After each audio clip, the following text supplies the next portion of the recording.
My name is Tyler and I'm here to talk to you about the snare drum today.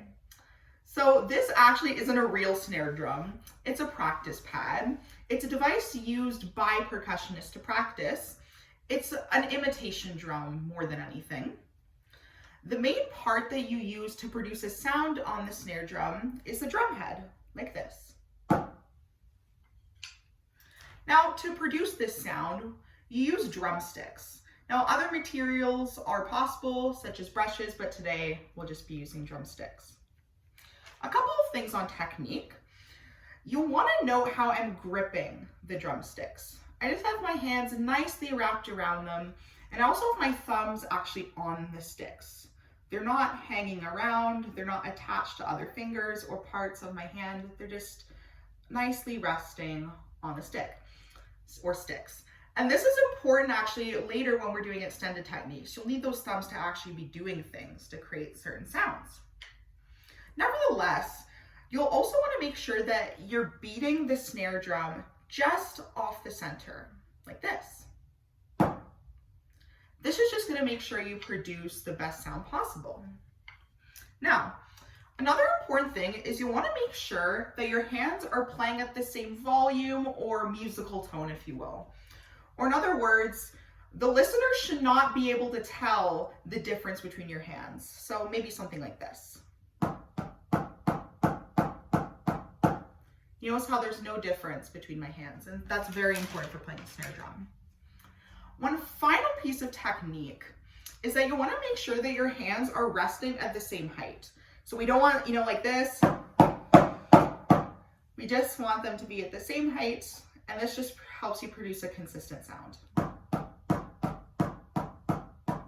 Your hands will always rest at the same place. There will be a couple of extended techniques where we need to do stuff like this, where we raise or lower the sticks, but that's coming later.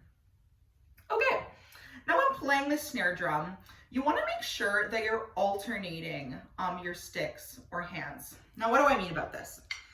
Now, particularly in this excerpt I'm about to play for you, there's a part that goes like this.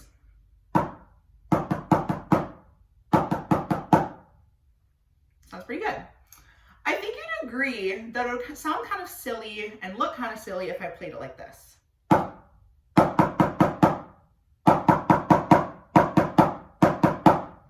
It just makes more sense for you to alternate your sticks like this.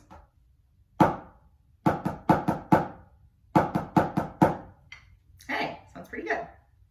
So this excerpt also requires a couple of extended techniques that I'm going to talk about.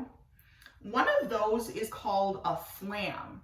And if you know grace notes, it's just the same thing. It's just a grace note on the snare drum. To do a flam, your hands will want to rest at the same height, but you'll want to raise the stick that's playing the principal note or the main note of the flam, and make sure that the note playing the grace note is lower, like this. Now, another technique that this piece calls for is what we call a closed roll. This means that our strokes, instead of being like this, will actually be buzzed like this. To actually do that, what you want to do is, as you're, I'm letting the stick down on the drum head, you want to loosen the grip of your thumb a bit so you can let the sticks buzz like this.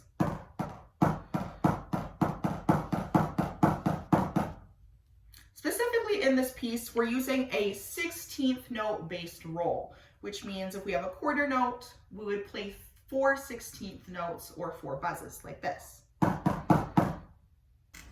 Okay, now that I've talked to you a bit about the snare drum, I'm going to play one of my favorite excerpts for you.